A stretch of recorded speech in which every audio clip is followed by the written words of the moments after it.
আসেন।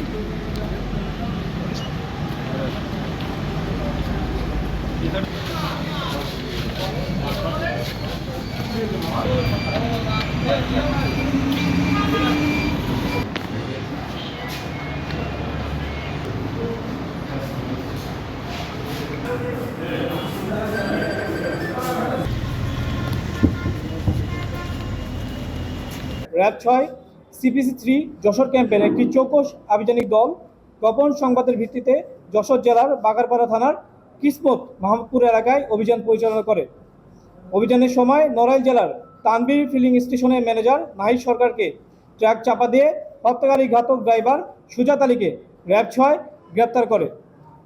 প্রাথমিক জিজ্ঞাসাবাদে অভিযুক্ত ব্যক্তি ভিকটিমকে ট্রাক চাপা দিয়ে হত্যার দায় স্বীকার করে।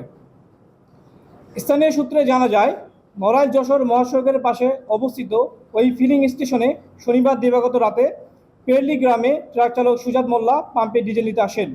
কিন্তু পাম্পে তেলের মজুদ শেষ হয়ে যাওয়ায় ম্যানেজার নাহিদ সর্দার তাদের তেল দিতে অনীহা প্রকাশ করেন। এতে ক্ষুব্ধ হয় ট্রাক চালক।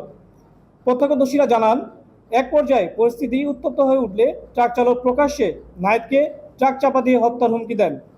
এর কিছু সময় পর প্রায় রাত 2টার দিকে কাজ শেষে নাহিদ ও তার সহকর্মী জিহাদ মোটরসাইকেলে করে নিজ গ্রামের উদ্দেশ্যে রওনা হন।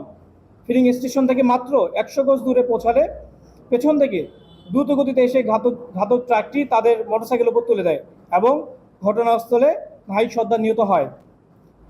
গোয়েন্দা তথ্য প্রযুক্তির সহায়তায় আসামির অবস্থান শনাক্ত করা সম্ভব হয়েছে।